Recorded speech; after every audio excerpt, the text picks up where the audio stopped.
श्रुति बेटा, तैयार हुई या नहीं अभी तक? लड़के वाले आते ही होंगे। बस हो गई माँ, इतनी देर से ठीक से बाल बांधने की कोशिश कर रही हूँ, लेकिन आज कुछ भी अच्छा ही नहीं लग रहा मुझ पर। तुम मेरे बालों में ये क्लिप लगा दो। अरे बेटा, तू तो सादगी में ही इतनी सुंदर लगती है। इधर आ, ला मैं तेरे बाल बांध देती हूँ। कुछ देर बाद घर की डोरबेल बजी और उन्होंने लड़के वालों का स्वागत किया। हमारी तरफ से तो रिश्ता बिल्कुल पक्का है। पंडित जी से बात करके शादी की डेट निकलवा लेंगे। जितनी जल्दी शादी हो जाए उतना अच्छा है। शादी की तारीख पक्की करवाने के लिए श्रुति के पापा ने पंडित जी को उन दोनों की कुंडली दिखाई, लेकिन कुंडली देखकर पंडित जी कुछ परेशान से हो गए। क्या बात है पंडित जी, आप इतने परेशान क्यों हो गए? कुंडली में कुछ दोष है क्या? कुंडली तो ठीक है, लेकिन अगर मेरी बात मानो तो अपनी बेटी की शादी वहां मत करो, वरना तुम्हारी बेटी जिंदगी भर के लिए पछताएगी। क्या मतलब पंडित जी, मैं कुछ समझा नहीं। समझ तो मैं भी नहीं पा रहा हूँ, लेकिन इतना जरूर दिख रहा है कि तुम्हारी बेटी वहां शादी करके खुश नहीं रहेगी। वो बहुत हिंसक प्रवृत्ति के लोग हैं। अगर रिश्ता वापस ले लोगे तो अच्छा रहेगा। समझ नहीं आ रहा कि आखिर लड़के वालों के बारे में पूछूं तो पूछूं किससे? अगर मोहन भाई साहब से पूछा तो वो तो यही बोलेंगे कि मैंने रिश्ता करवाया है तो आंख मूंद कर तय कर दो। मुझे किसी और से ही बात करनी होगी, लेकिन किससे बात करूं? कौन है जो उनको जानता है? अरे वो लोग धौलपुर के हैं, और धौलपुर में आपके एक दोस्त भी तो रहते हैं। आप एक बार उनसे बात करके देखिए, क्या पता उन्हें लड़के वालों के बारे में कुछ पता हो। श्रुति के पापा ने अपने दोस्त के पास फोन किया और जैसे ही उन्होंने अपने दोस्त को लड़के वालों का नाम बता दिया और उनके बारे में पूछा तो उनके दोस्त ने भी रिश्ता करने से साफ मना कर दिया। मेरी बात सुनो, उस घर में तो भूल कर भी अपनी बेटी का रिश्ता मत कर देना। लड़का एक नंबर का शराबी और जुआरी है। अभी भी समय है, रिश्ता तोड़ दो, वरना बेटी की जिंदगी खराब हो जाएगी। जब श्रुति के पापा ने अपने दोस्त के मुंह से ये बातें सुनी तो उन्होंने बिना कुछ सोचे समझे रिश्ता तोड़ दिया। लेकिन ये बात लड़के वालों को बर्दाश्त नहीं हुई तो वो अगले ही दिन उनके घर आ धमके। क्या आप ये बताने का कष्ट करेंगे कि आपने इस रिश्ते को क्यों तोड़ दिया? रिश्ता पक्का करने के बाद इस तरह तोड़ देना इज्जतदार लोगों को शोभा देता है क्या? गांव वाले पूछेंगे तो हम क्या बोलेंगे कि क्यों हमारे बेटे का रिश्ता टूट गया? देखिए बहन जी, रिश्ता करने से पहले हमारे सामने आपकी कोई खोल नहीं हुई थी, लेकिन अब हो चुकी है और हमें पता चल चुका है कि आपका बेटा एक नंबर का शराबी और जुआरी है। इसलिए ऐसे लड़के के साथ हम अपनी बेटी की शादी नहीं कर सकते। क्या तू मेरे बेटे के साथ अपनी बेटी की शादी नहीं करेगा? एक आखिरी मौका दे रही हूँ तुझे, या तो तू इस रिश्ते को कबूल कर ले, वरना ऐसा हाल कर दूंगी कि अगर तेरी बेटी ने मेरे बेटे से शादी नहीं की तो वो किसी और से शादी करने लायक भी नहीं रहेगी। ये तो हद ही हो गई। अगर हम आपको कुछ कह नहीं रहे हैं तो इसका मतलब ये नहीं है कि आप कुछ भी बोलती जाओगी। अभी के अभी निकल जाइए आप हमारे घर से, और आज के बाद फिर कभी भी यहाँ पर दिखाई मत देना। लड़के की माँ को ये बात बर्दाश्त नहीं हुई और उन्होंने लड़की पर हाथ उठा दिया। ये सब देखकर श्रुति के मम्मी पापा भी आंख बबूले हो उठे और उन्होंने धक्के मारकर उन लोगों को घर से बाहर निकाल दिया।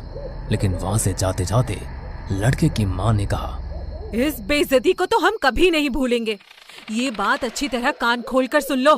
तेरी बेटी की शादी अगर मेरे बेटे से नहीं हुई तो अब और किसी से नहीं होगी। बहुत घमंड है ना तुम्हें अपनी बेटी की सुंदरता पर। देखना तुम्हारी बेटी का अब क्या हाल होगा। बहुत लड़ाई झगड़े के बाद गांव वालों ने उन लोगों को धक्के मारकर वहां से निकाल दिया।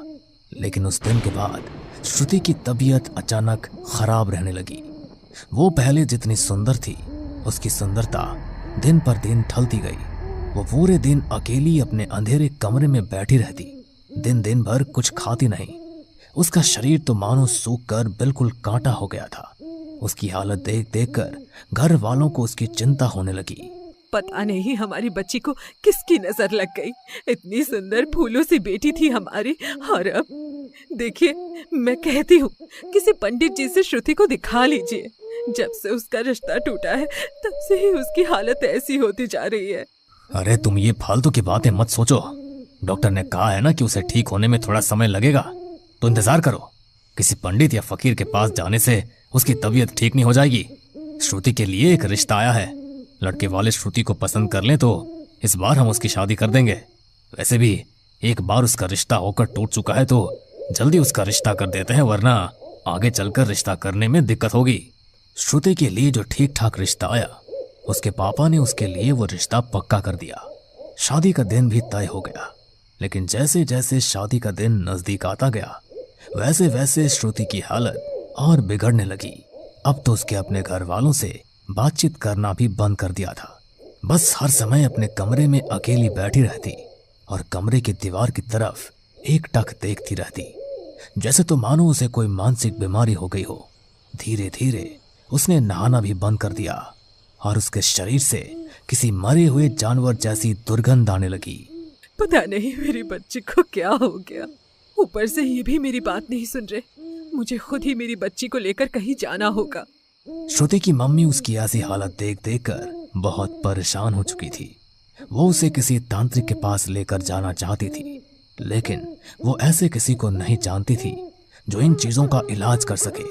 तभी एक दिन श्रुति की कॉलेज की एक फ्रेंड अचानक उससे मिलने आई। नमस्ते आंटी, आपने पहचाना मुझे? मैं निधि, श्रुति के साथ कॉलेज में पढ़ती थी। अरे हाँ बेटा, मैं तुम्हें पहचानूंगी क्यों नहीं। आओ अंदर आ जाओ, श्रुति अपने कमरे में है। निधि श्रुति के कमरे में गई, लेकिन उसकी ऐसी हालत देखकर वो भी चौंक उठी। श्रुति को देखकर ऐसा लग रहा था जैसे तो न जाने वो कब से बीमार हो, और उसके कमरे से आने वाली वो दुर्गंध निधि के लिए असहनीय हो रही थी। श्रुति, ये तुम्हें क्या हो गया है? तुम इतनी कमजोर कैसे हो गई? तुम्हारी तबीयत वगैरह ठीक नहीं है क्या? और ये बदबू? श्रुति ने एक बार उसकी तरफ देखा और फिर वापस कमरे की दीवार को घूरने लगी। वो अपने पैरों को बिस्तर पर मारती हुई लगातार दीवार को ही घूरे जा रही थी। तभी उसकी मम्मी उनके लिए चाय नाश्ता लेकर आई। गर्मी का मौसम था, चाय भी बहुत गर्म थी, लेकिन श्रुति ने चाय का कप उठाया और एक ही घूंट में गरम गरम चाय पी गई। ऐसा लग रहा था मानो इतनी गरम चाय पीकर उसका गला अंदर से पूरा जल गया होगा, लेकिन उसे तो मानो कुछ फर्क ही नहीं पड़ा। उसने एक घूंट में चाय पी ली और अपने बिस्तर पर चादर ओढ़कर अपना चेहरा भींच कर लेट गई। निधि को भी उसका वर्ताव कुछ समझ नहीं आया, तो वो उसकी मम्मी के साथ कमरे से बाहर आ गई। श्रुति ठीक नहीं है आंटी, उसके ऊपर कोई टोटका किया गया है, वरना एक अच्छे भले इंसान की हालत ऐसी नहीं होती। मेरे बड़े पापा हमेशा ऐसी चीजों का उतारा करते हैं, तो मैं उसे देखकर ही समझ गई थी कि उसके साथ ऐसी कोई परेशानी है।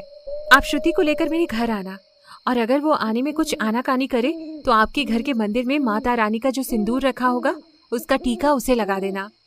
ये सब बोलकर निधि वहां से चली गई। श्रुति की मम्मी को भी उसकी कही हुई सब बातें समझ आ गई थी। श्रुति की मम्मी ने अगले दिन श्रुति को उठाया। श्रुति बेटा, मुझे कहीं काम से बाहर जाना है, तो तुम भी मेरे साथ चलो। मेरा अकेले जाने का मन नहीं कर रहा। आपको कितनी बार कहा है कि मुझे बाहर नहीं जाना, तो क्यों मेरे साथ जबरदस्ती करती रहती हो? जाना है तो खुद जाओ, और अगर नहीं जाना तो घर में बैठो।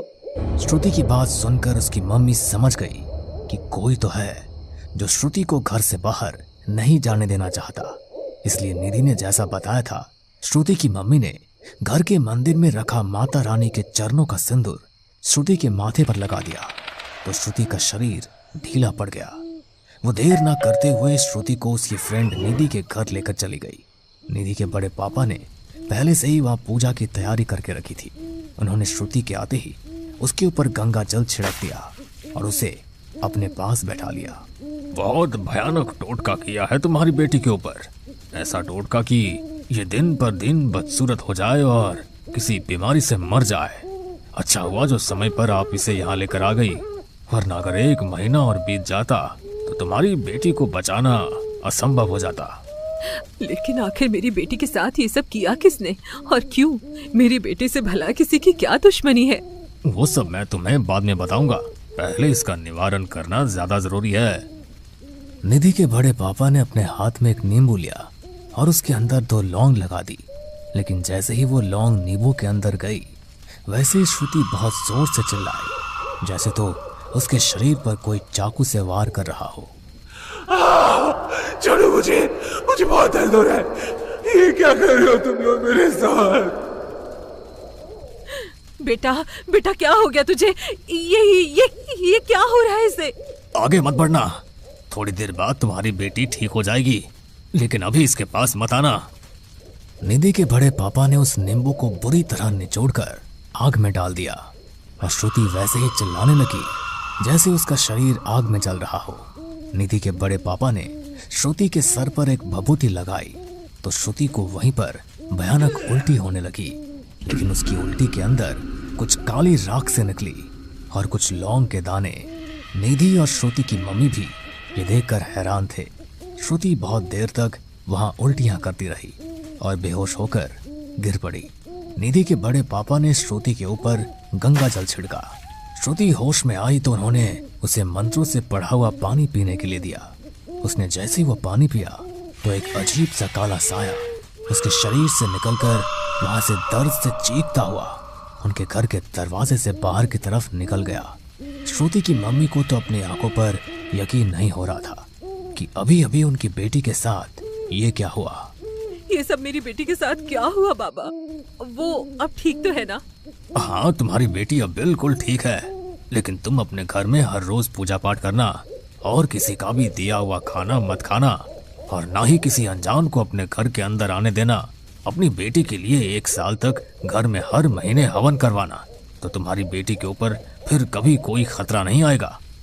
आपका बहुत बहुत धन्यवाद बाबा, हम बिल्कुल ऐसा ही करेंगे। लेकिन मेरी बेटी के साथ आखिर ऐसा किया किसने? कौन है जो मेरी बेटी की जान का दुश्मन बन गया? कुछ समय पहले शादी को लेकर लड़के वालों से आपका झगड़ा हुआ था। कोई तुम्हारे घर आया था। उन लोगों ने ही श्रुति को मारने के लिए उसके ऊपर टोटका किया कि पहले तो वो अपनी सुंदरता खो दे, उसके बाद धीरे धीरे वो अपना मानसिक संतुलन खो दे और उसके बाद उसका पूरा शरीर गल जाए और वो इसी तरह लाचारी में अपना दम तोड़ दे। उन्होंने ही तुम्हारी घर की दहलीज पर तुम्हारी बेटी के लिए टोटका करके गाड़ दिया था। घर की दहलीज पर गंगाजल छिड़क देना और पूजा सामग्री के साथ कपूर को वहां जला देना और वहां एक तुलसी का पौधा लगा देना। तुलसी माँ तुम्हारे घर की रक्षा करेंगी। ये सब सुनकर श्रुति की मम्मी के पैरों के तले से जमीन खिसक गई।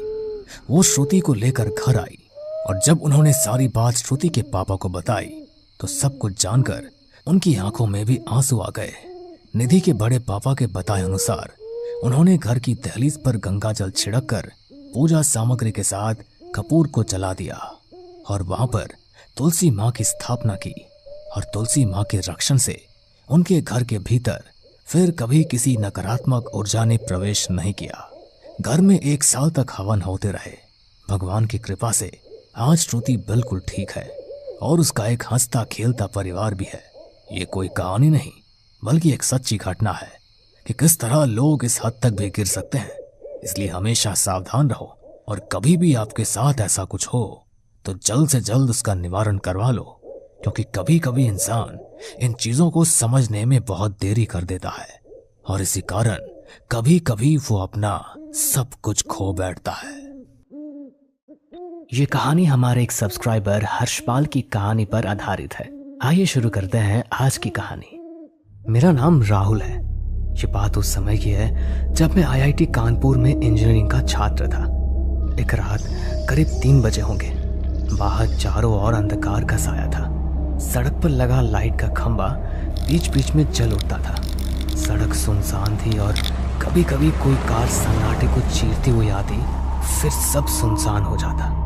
सड़क के पास ही एक अपार्टमेंट में मैं और मेरा सहपाठी वरुण सो रहे थे। अचानक मेरी नींद टूटी और मुझे जोरों की प्यास लगने लगी। मैं पानी पीने चला गया, तभी मैंने खिड़की से कोई परछाई देखी। मैं डर गया। मैंने धीरे से खिड़की खोली और नीचे सड़क की ओर देखा। बाहर का नजारा देखकर मैं सहम गया। मैं भागकर वरुण के पास आया। वरुण, वरुण, जल्दी उठ और बाहर देख। क्या हुआ? जरा बाहर तो चलकर देख। हम दोनों बाहर आ गए। हमने जो देखा उसे देखकर हमारे होश उड़ गए। शरीर से पसीने छूटने लगे। शरीर एक जगह जम गया। सामने एक लाश थी। उसका सिर धड़ से अलग था। उसने काले कपड़े पहन रखे थे और वो कोई तांत्रिक लग रहा था। उसके शरीर पर बड़े बड़े नाखून के निशान थे। उसने बहुत ज्यादा मालाएं पहन रखी थी। मुझे कुछ समझ नहीं आ रहा था कि तभी वरुण को तांत्रिक के गले में कुछ दिखाई दिया। वो एक लॉकेट था। उसने मुझे लॉकेट दिखाते हुए कहा, यार ये लॉकेट कितना सुंदर लग रहा है, इसे मैं ले लेता हूँ। यहाँ चारों ओर कोई भी नहीं है, किसी को क्या ही पता चलेगा। नहीं, हमें इसे नहीं लेना चाहिए। कहा जाता है कि मरे हुए लोगों का सामान नहीं लेना चाहिए, हमें खतरा हो सकता है। मेरे खूब समझाने पर भी वरुण नहीं माना। इतने में वहां और लोग इकट्ठा हो गए। थोड़ी देर बाद वहां पुलिस आ गई। बॉडी को पोस्टमार्टम के लिए भेज दिया गया। हम अपने घर लौट आए। वरुण बाथरूम में चला गया। मैं लेटा ही था कि मुझे चीख सुनाई दी। वो चीख बाथरूम से आई थी। मैं दौड़कर बाथरूम की तरफ गया। जब मैं बाथरूम में पहुंचा तो मैं ये देखकर सुन्न रह गया कि बाथरूम के अंदर खून पड़ा था। मेरा शरीर सुन्न रह गया। मैं पसीने से तर हो गया। बाथरूम की खिड़की टूटी हुई थी। मैं घबरा गया। मैंने खिड़की से बाहर झांका। बाहर का नजारा देखकर मैं सहम गया। बाहर वरुण लहूलुहान पड़ा था। उसकी मौत हो चुकी थी। मैं जैसे ही नीचे जाने के लिए पीछे मुड़ा, मेरा ध्यान बाथरूम के शीशे पर गया। वहां खून से कुछ लिखा था, जिसे पढ़कर मुझे सारा माजरा समझ आ गया। उस पर लिखा था, मुझे वो लॉकेट दे दो वरना कोई जिंदा नहीं बचेगा। रागिनी। मैं नीचे गया। मैंने वरुण के हाथों से वही लॉकेट देखा। मैंने लॉकेट लिया। मैं अपने दोस्त की मृत्यु से बहुत दुखी हुआ। मैंने उसका देह संस्कार किया और बात की तह तक जाने के लिए निकला। मैं एक तांत्रिक को जानता था।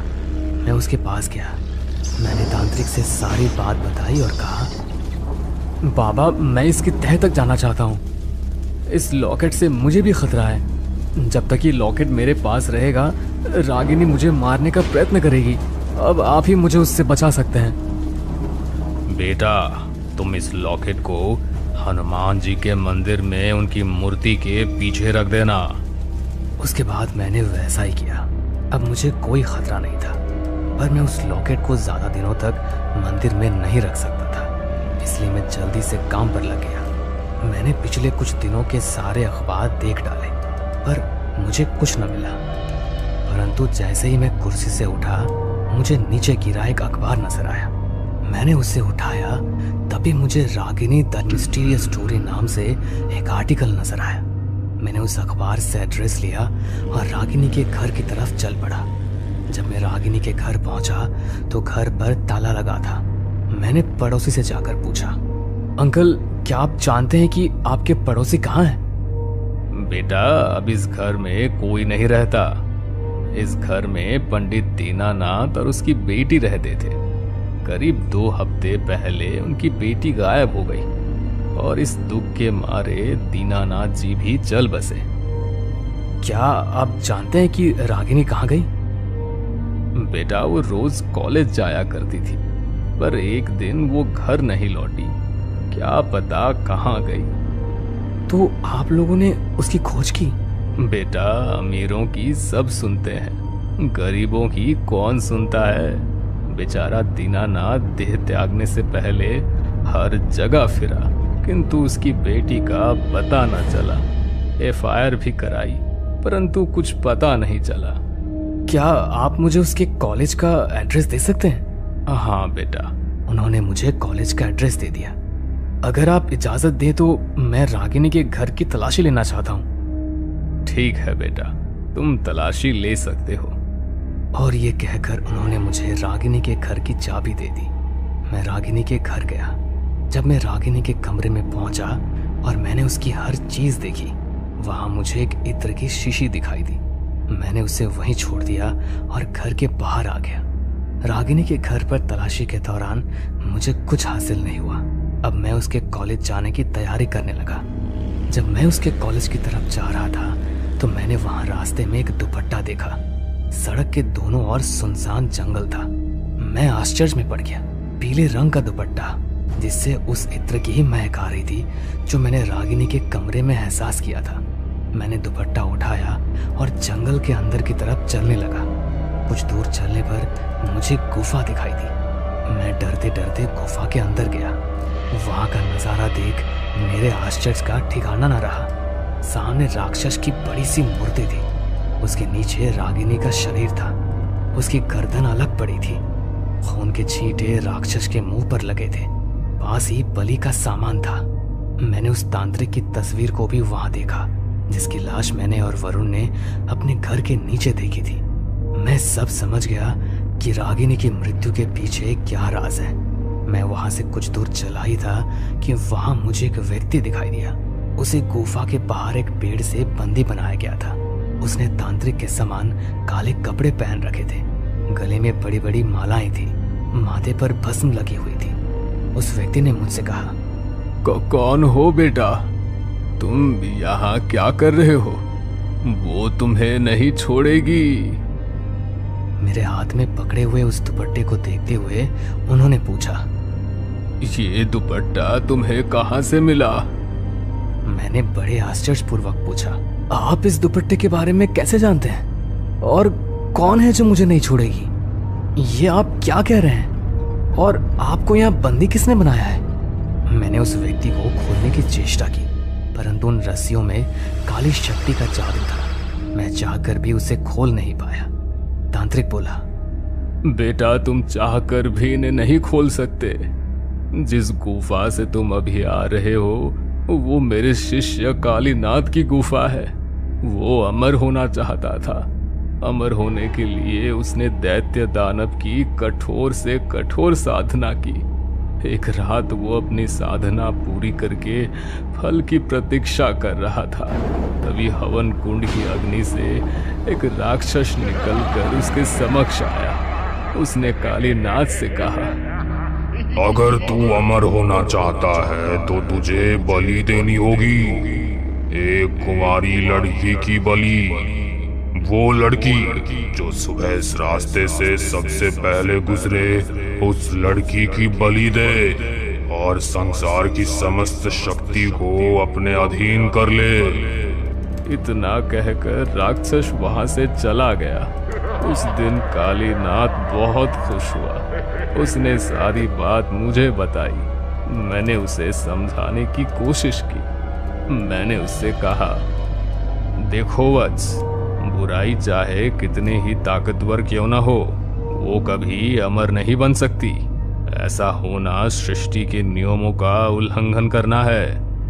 मेरे खूब समझाने पर भी वो नहीं माना और वहां से गुस्से में चला गया। जाते समय मैंने उससे कहा, देखो वत्स, यदि तुम ऐसा कार्य करोगे तो मुझे स्वयं तुम्हें रोकना होगा। उस वक्त तो उसने कुछ नहीं कहा और वहां से चला गया। अगले दिन जब मैं सो रहा था, उसने मेरी दी शक्ति के द्वारा मुझे कैद कर दिया। अगले दिन सवेरे जब रागिनी अपने कॉलेज के लिए निकली तो कालीनाथ ने उसे पकड़कर गुफा में कैद कर दिया। वो लड़की चिल्लाती रही, परंतु पापी ने उसे नहीं छोड़ा। उसने रागिनी की बलि देकर राक्षस की भूख शांत की। बदले में राक्षस ने उसे शक्तियों से भरा एक लॉकेट दिया और कहा, जो भी इस लॉकेट को धारण करेगा वो संसार में व्याप्त सभी काली शक्तियों का स्वामी हो जाएगा। परंतु इतना ध्यान अवश्य रखना, ये शक्तियां तुम पर हावी न होनी पाए। इस लॉकेट की वजह से रागिनी ने तांत्रिक को मारा। रागिनी की सारी शक्ति इस लॉकेट में है, इसलिए वो इस लॉकेट को हासिल करना चाहती है। परंतु बाबा, जब हम तांत्रिक की लाश के पास पहुंचे थे तब भी लॉकेट वहीं था, और जब मैं वरुण की लाश के पास पहुंचा तब भी लॉकेट वरुण के हाथ में ही था। रागिनी को लॉकेट ले जाने का अवसर 2 बार मिला, फिर उसने लॉकेट क्यों नहीं लिया? बेटा, रागिनी लॉकेट खुद हासिल नहीं कर सकती। रागिनी को लॉकेट तभी स्वीकृत होगा जब कोई खुद अपने हाथों से उसे लॉकेट दे, और यदि उसे एक बार लॉकेट मिल गया तो वो शक्तिशाली हो जाएगी। फिर उसे रोकने का कोई साधन नहीं होगा। बाबा, क्या कोई उपाय है जिससे रागिनी की आत्मा को मुक्ति मिल सके? बेटा, हमें उस लॉकेट को नष्ट करना होगा। लेकिन बाबा, उसे तो हम अभी भी नष्ट कर सकते हैं ना? बेटा, जैसा तुम समझ रहे हो ऐसा नहीं है। उस लॉकेट को तभी नष्ट किया जा सकता है जब पूर्णिमा की रात हो और चंद्रमा बिल्कुल तुम्हारे सिर पर हो, तभी उसे मारा जा सकता है। तो ठीक है बाबा, मैं उस लॉकेट को लेकर आता हूँ। आप बस इतना बता दीजिए कि पूर्णिमा की रात कब है। बेटा, तुम्हें जल्दी करनी होगी, पूर्णिमा की रात आज ही है। इसके बाद मैं लॉकेट लेने चला गया। जब मैं लॉकेट लेकर लौटा तो मैंने जो देखा उसे देखकर मैं सुन्न रह गया। मेरा शरीर पसीने से तर हो गया। तांत्रिक का शरीर खून से सना हुआ था। उसकी गर्दन रागिनी के हाथों में थी। रागिनी की लाल लाल आंखें, बड़े बड़े नाखून, भयानक चेहरा था। वो तांत्रिक को नोच नोच कर खा रही थी। मैं ये सब देखकर घबरा गया। मेरे पसीने छूटने लगे। मैंने जल्दी से अपनी बाइक ली और भागने लगा। रागिनी ने मुझे देख लिया। वो मेरे पीछे आने लगी। मैंने बाइक तेज कर ली। वो अभी भी मेरे पीछे आ रही थी। रात हो चुकी थी। कुछ दूर चलकर मुझे एहसास हुआ कि वो मेरे पीछे नहीं है। सुनसान जंगल में आकर मेरी बाइक का पहिया जाम हो गया। मुझे कुछ समझ नहीं आ रहा था। जैसे ही मैंने नीचे देखा तो मैं आश्चर्य में पड़ गया। डर ने मुझे घेर लिया। मेरे रोंगटे खड़े हो गए। जमीन से 2 हाथ निकले हुए थे और मेरे बाइक के पहिए को पकड़े हुए थे। ये देखकर मेरी चीख निकल गई। मैं बाइक को वहीं छोड़ आगे की ओर दौड़ा। मेरी बाइक मेरे पीछे पीछे आ रही थी। अचानक मुझे ठोकर लगी और मैं गिर गया। बाइक मेरे निकट आती जा रही थी। अचानक मेरी बाइक मेरे दोनों पैरों पे चढ़ गई। मेरे दर्द के मारे चीख निकल गई। मेरे पैर की हड्डी टूट चुकी थी। पैर में खून बह रहा था। मैं हाथों के सहारे सरक सरक कर सड़क के किनारे आया। मेरी बाइक वहीं आकर मेरे पास गिर पड़ी। मैं दर्द से करा रहा था। अचानक मेरी नज़र एक ट्रक पर गई। ट्रक ड्राइवर की आंखें लाल थी। वो पूरी स्पीड से मेरी तरफ ही आ रहा था। उस पर रागिनी की आत्मा ने कब्जा कर लिया था। मैंने जल्दी से अपनी जेब से वो कागज़ निकाला जिस पर रागिनी का आर्टिकल लिखा था, क्योंकि उस कागज़ के सिवा मेरे पास और कुछ नहीं था। मैं अपनी बाइक के पास सरकते हुए गया। मैंने अपनी बाइक को न्यूट्रल कर रेस छोड़ दी और कागज़ को पेट्रोल में भिगोकर इंजन के पास लगा दिया। कागज़ में आग लग गई। मैंने देखा चांद सर के ऊपर था। ट्रक अभी भी मेरी तरफ ही आ रहा था। मैंने लॉकेट को आग में रख दिया। कागज के साथ लॉकेट भी जल गया। लॉकेट के जलते ही ट्रक में भी आग लग गई और रागिनी का अंत हुआ। उसे मुक्ति मिल गई। परंतु उस दिन मैंने अपने दोनों पैरों और अपने दोस्त को खो दिया। हमें पूरा यकीन है दोस्तों कि आप लोगों को ये कहानी जरूर पसंद आई होगी। अगर आपके साथ भी कुछ ऐसे अनकहे किस्से हो चुके हैं तो प्लीज हमारे साथ शेयर करें। हम जरूर अपने चैनल पर उनको दिखाएंगे। हमारी ईमेल आईडी नीचे डिस्क्रिप्शन बॉक्स में दी गई है, तो प्लीज हमारे वीडियो और चैनल को शेयर एंड सब्सक्राइब करें और बने रहे हमारे साथ ऐसे ही अनकहे किस्से और कहानियां सुनने के लिए।